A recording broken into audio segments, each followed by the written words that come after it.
Queridos amigos de la Fundación Miranda, hoy hemos vivido un momento especial, un momento solemne.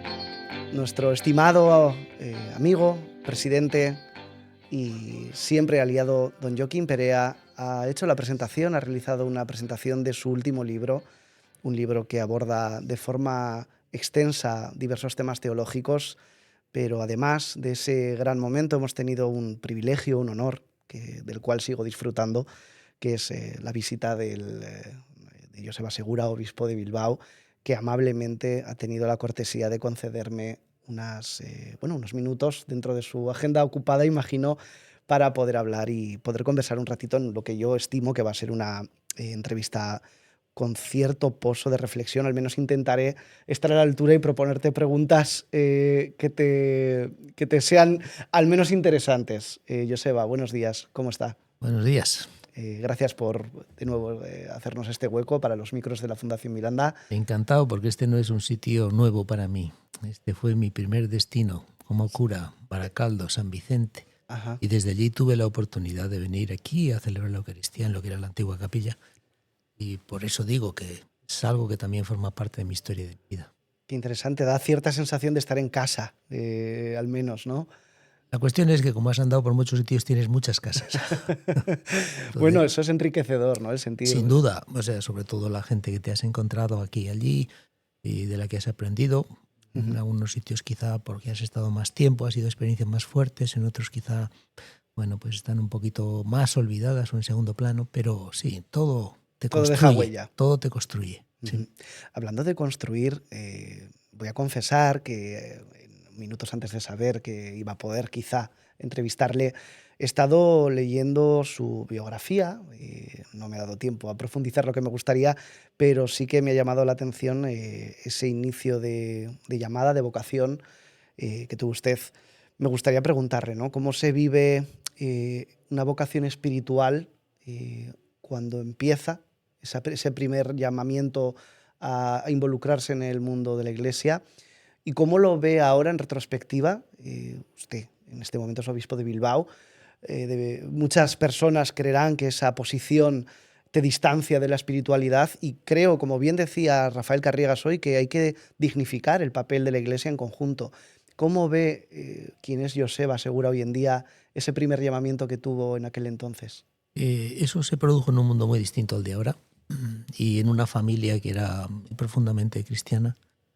Tenía también un tío que era sacerdote, que había estado en Brasil, 12 años de misionero, pero que formaba parte también de nuestra historia, de nuestras relaciones, de nuestras referencias. Yo nunca había pensado en ir al seminario hasta que en una clase del Colegio de Escolapios en Bilbao, una persona que yo no conocía, que era el rector en ese momento, que luego fue obispo de Bilbao, auxiliar, Juan Mario Uriarte, pues vino a dar una charla, y al final de la charla, a los que estábamos allí nos dijo: ¿alguien está dispuesto a pensarse la posibilidad de ser cura? Y bueno, pues yo levanté la mano. Y ese fue el momento en el que empezó a cambiar, porque yo no tenía idea de ser cura. Y ahí empezó todo. Ahí empezó todo. Hablabas de un mundo cambiante, ¿no? ¿Qué ha cambiado en ese mundo? Aparte del tuyo personal, en el mundo de la sociedad actual, ¿qué cambios percibes de ese entonces a la hora? Desde el punto de vista de lo que es importante para mí, seguramente el cambio más llamativo ha sido que en ese momento era una iglesia de cristiandad, una sociedad cristiana. La gente se bautizaba, la gente se casaba, y toda esa, digamos, vida, digamos, religiosa formaba parte, con más o menos intensidad personal, pero de la vida de la mayoría de las personas. Ahora, en este momento, ya no. Eso es un cambio profundo que se ha producido no solamente aquí quizá con más rapidez, con más radicalidad, pero que se viene produciendo en Europa, que se ha producido en España básicamente desde los años 80, desde la transición, ¿no? Entonces ahora además hay una diferencia muy grande entre el sur y el norte de España. El sur todavía está muy conformado por tradiciones católicas y el norte está más secularizado. Este es el contexto en el que los creyentes convencidos viven ahora una comunidad relativamente pequeña, una comunidad que está llamada, que tiene que buscar su identidad y su manera distinta de situarse y de relacionarse en el mundo. Antes todo el mundo era católico, ahora ya somos pocos.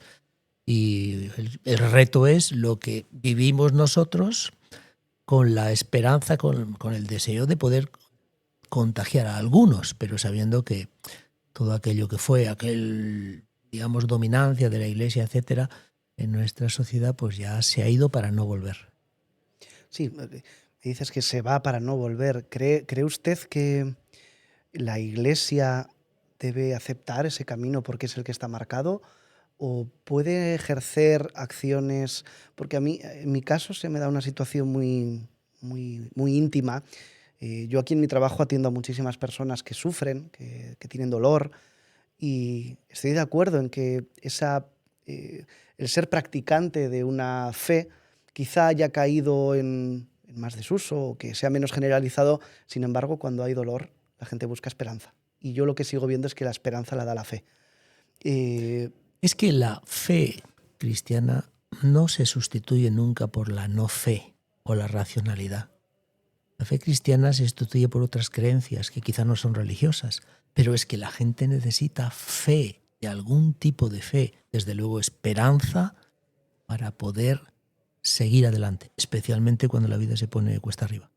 Y la vida se pone cuesta arriba, pues aquí en esta casa, fundamentalmente porque, bueno, con la edad nuestros cuerpos se deterioran, se debilitan, y esa libertad que hemos disfrutado pues se ve muy reducida y tienes que hacer todo un proceso, digamos, mental muy difícil de asumir que tú vives en un momento en el que ya todas esas referencias culturales de belleza, de posibilidades, etcétera, están muy limitadas. Y asumir eso y asumirlo con paz, pues eso supone que realmente tienes un horizonte, tienes una esperanza de que esto no es el absurdo de lo que fue y ya no va a ser nunca, sino que hay otras cosas. Y ciertamente hay la esperanza cristiana, es una esperanza que da respuesta a eso, y las esperanzas de este mundo no dan respuesta a eso. Aquí te mueres tú y algunos dicen, nos acordaremos siempre, pero ese siempre son un año. Efímero. Ya. Y desde luego en una generación ya te has olvidado, todo el mundo te ha olvidado. Y no te digo nada si tú has tenido una vida dura o difícil, pues realmente en la que has sufrido un montón de injusticias y maltrato. Te mueres y una de Dios, o hay una de dos, o hay Dios que realmente hace justicia más allá de la muerte, o si no, esto es un absurdo. Completamente de acuerdo. Es interesantísimo escucharle porque estoy viviendo, según le escucho, ejemplos que veo aquí cada día. Yo le diría, la fe cristiana hoy en día sigue siendo muy necesaria en este mundo de cuidados en el que yo trabajo cada día. Sigue siendo esencial porque lo cambia todo. Como bien dice, esa fe sana, esa esperanza sana permite a las personas que más lo necesitan afrontar el final de una forma plena y digna. Digna es una palabra que hoy hemos escuchado decir a don Joaquín Perea. Me ha generado muchas preguntas y eso que usted me acaba de comentar me la ha alimentado más la duda que tenía. Porque nosotros atendemos también a personas que se han equivocado mucho en su vida. Personas que han tenido y han dado a otras personas mala vida. Han tomado malas decisiones y lo arrastran en su mochila. Joaquín nos insiste en la importancia de colocar como pilar principal la dignidad del ser humano. Sí. ¿Cómo podemos conjugar la dignidad humana con personas que tienen una vida repleta de equivocaciones y que enfrentan el momento final de su vida con muchas culpas pendientes? Pues yo creo que afirmar la dignidad humana significa, en concreto en la relación con esas personas, afirmar el principio de la misericordia. Nadie puede juzgar la vida de nadie. Nosotros podemos escuchar, nosotros podemos acompañar, nosotros podemos animar, nosotros quizá podemos hasta contrastar en algún aspecto. Pero en este momento en el que la gente mira para atrás y ve que efectivamente, como has dicho tú, hay equivocaciones, hay errores y se ha hecho daño, lo único que podemos hacer es animar a vivir con paz el reconocimiento de lo que se ha hecho, y la posibilidad y la confianza de que efectivamente todo eso, si tú vas de buena fe y vas con verdad, se perdona.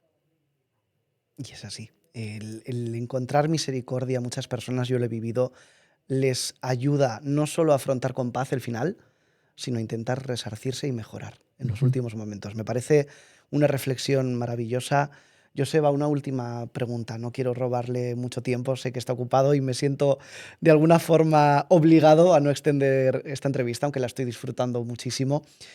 Usted se desplaza en moto. O en bici. O en bici. No voy a negar que llama la atención. ¿Por qué asociamos aún iglesia con vetustez? ¿Por qué nos llama la atención que un sacerdote, un obispo pueda desplazarse en moto? Es una pregunta curiosa por una parte, pero también me ha hecho reflexionar. Pues mira, primero porque poca gente anda en moto aquí. Entonces, pues dicen con lo peligroso que es, etcétera. Hay una idea, yo creo que esto es lo más importante en el choque que produce este asunto. La gente tiene la idea de una cierta dignidad que tiene que acompañar a una persona que tiene una X responsabilidad. Y eso tiene que ver con las imágenes que la gente tiene, ¿no? Exacto. Cuando los obispos, primero y segundo obispo de Bilbao, llegaban a los pueblos, llegaban en Mercedes y la gente estaba todo el mundo esperando, las autoridades, etcétera. Ese es un mundo que ya no existe. Entonces, yo personalmente me siento con más libertad para ser, en este aspecto, lo que soy. Y lo que soy motorista desde los 18 años. Entonces, y he estado 9 años en Quito, en el tráfico de Quito, que es un poquito complicado, andando en moto, y he hecho 40.000 kilómetros allí, en moto. Tiene rodaje de sobra. Tengo rodaje y lo único que tengo ya es un poco de edad y quizás resulta que los reflejos todavía funcionan, pero no sé por cuánto tiempo, ¿no? Entonces, pero mientras tanto, la moto es un medio extraordinario para y es una moto eléctrica que, bueno, pues... Sostenible, además. Totalmente. Esta es sostenible porque además es barata, o sea que... Lo tiene todo. Sí, me encanta la respuesta porque yo creo que tiene mucho que ver con la pompa y boato que se asocia a la iglesia. Y esa ruptura es precisamente el camino, yo creo. Pero es que yo estoy en la Conferencia Episcopal, que por cierto nunca había ido yo a la sede de la Conferencia Episcopal antes de ser obispo, ni se me había ocurrido, ¿no? Y eso es hace 6 años que fui por primera vez cuando... ya supe que iba a ser obispo. Entonces, tenía también como un peso grande. Digo, ¿a dónde me llevan a mí ahora? ¿No? Porque yo he sido cura, ahora he cumplido 40 años de cura y he estado entre la gente, con la gente siempre, ¿no? Entonces, pero luego he descubierto que la gran mayoría de los obispos es gente súper sencilla y bastante buena. Y ciertamente de boatos no es que necesitan ni están ya requiriendo ni nada de eso, más bien al contrario. Viven, ya no es que las monjas le cuidan al obispo y le preparan la comida y todo eso. Yo, por ejemplo, no tengo en ese sentido a nadie. Yo como muchos días fuera y los días que estoy en casa me preparo yo la comida, pero nada, sin esfuerzo, porque vengo de toda esa historia de también ser cura que ha tenido que arreglarse así. Y eso es cada vez más normal. Es decir, yo no veo boato ya. Quizá alguno puede tener en algún momento alguna cosa que dé la impresión de que si quiere una casa más grande o tal, pero yo creo que son cosas que poco a poco están desapareciendo, ¿no? Y en ese sentido vamos a tener una iglesia con unos responsables, unos obispos que van a vivir también la vida sencilla. Creo que sobre todo con identidad propia. Hablaba usted de que ser motorista forma parte de su esencia, de su identidad. Sí. Ya no es una figura, ¿cómo decirlo?, de autoridad única, sino que el ser obispo, el ser sacerdote, no anula que usted tenga una identidad propia que pueda transmitir y proyectar y eso, de alguna manera, acercar a la gente a usted. También tengo que reconocer que el hecho de que tienes una responsabilidad pública y una responsabilidad primera en una diócesis como esta, que tiene 1.100.000, 150.000 habitantes, pues te obliga a adaptar tu capacidad de libertad a lo que es la responsabilidad que tienes. Entonces tú no puedes andar de cualquier manera o como sea, tienes que comportarte normalmente en los espacios públicos de una determinada forma, ¿no? Y eso sí, que realmente condiciona tu vida. Pero hay determinadas cosas, como por ejemplo, si andas en bici o andas en moto o andas como sea, que no son tan importantes. Me parece a mí, a alguno le puede parecer, ¿no? Normalicemos el ir motorizados, ¿no? Sí. Estoy totalmente de acuerdo con usted. Joseba, ha sido un enorme honor, placer conversar con usted. Yo jamás me habría imaginado que iba a tener esta oportunidad. Bueno, es porque tienes una idea muy elevada de los obispos, tú todavía. No, de las personas. Fíjese, yo tengo una imagen muy elevada de las personas en general. Me gusta mucho aprender de todo el mundo. Sí, es verdad que creo que hay mucho de lo que puedo aprender de usted, de yo quien llevo aprendiendo muchos años. Y eso me permite abordar estas entrevistas con muchísima curiosidad. Quizá Además, no con la profundidad que me gustaría, pero desde luego con mucha curiosidad y humildad. además tenemos algo en común, que no sé si sabes, yo soy psicólogo Lo también, sé, o sea que por eso. lo sé, lo he leído ahí en la, en la biografía. Sí, sí. Y no lo quería sacar a la palestra, pero somos compañeros de disciplina. Así Aunque que no he trabajado yo nunca en esa profesión, pero bueno. yo siempre he dicho que la psicología no es tanto un trabajo como una vocación también y como algo que te transforma como persona. Una Sin vez duda. que Y aquellos estudios que hice y aquello que aprendí me ayuda muchísimo en muchas relaciones, ¿no? seguro. Y en muchas cosas que tienen que ver con lo que pues, un cura, un sacerdote y ahora un obispo pues, tiene que hacer, que básicamente es que estamos en el mundo de la relación humana. Añadir la capa de comprensión del comportamiento humano, ¿no? Yo creo que también le habrá aportado muchísima base a lo largo de su trayectoria y veo que así me lo transmite, así que Muy importante. no nos equivocamos de carrera, ¿no? No. No, ciertamente. Joseba, Bueno. estoy, encantado de haber estado con usted. Esta es su casa, como lo hemos dicho al principio. Es usted bienvenido cuando quiera. Muchísimas gracias. Nada, a ti, oye. Que tenga usted feliz día. Horrengorarte, bye. Y vosotros, queridos amigos de la Fundación Miranda, hoy el tono se me pone solemne casi sin quererlo, pero bueno, la ocasión lo merece. Debo admitir que he disfrutado de esta entrevista como un enano, hablando mal y pronto, y estoy deseando seguir indagando en estas profundidades de la espiritualidad humana y del comportamiento humano. Muchas gracias por acompañarnos en esta oportunidad especial y nos vemos pronto. Hasta luego.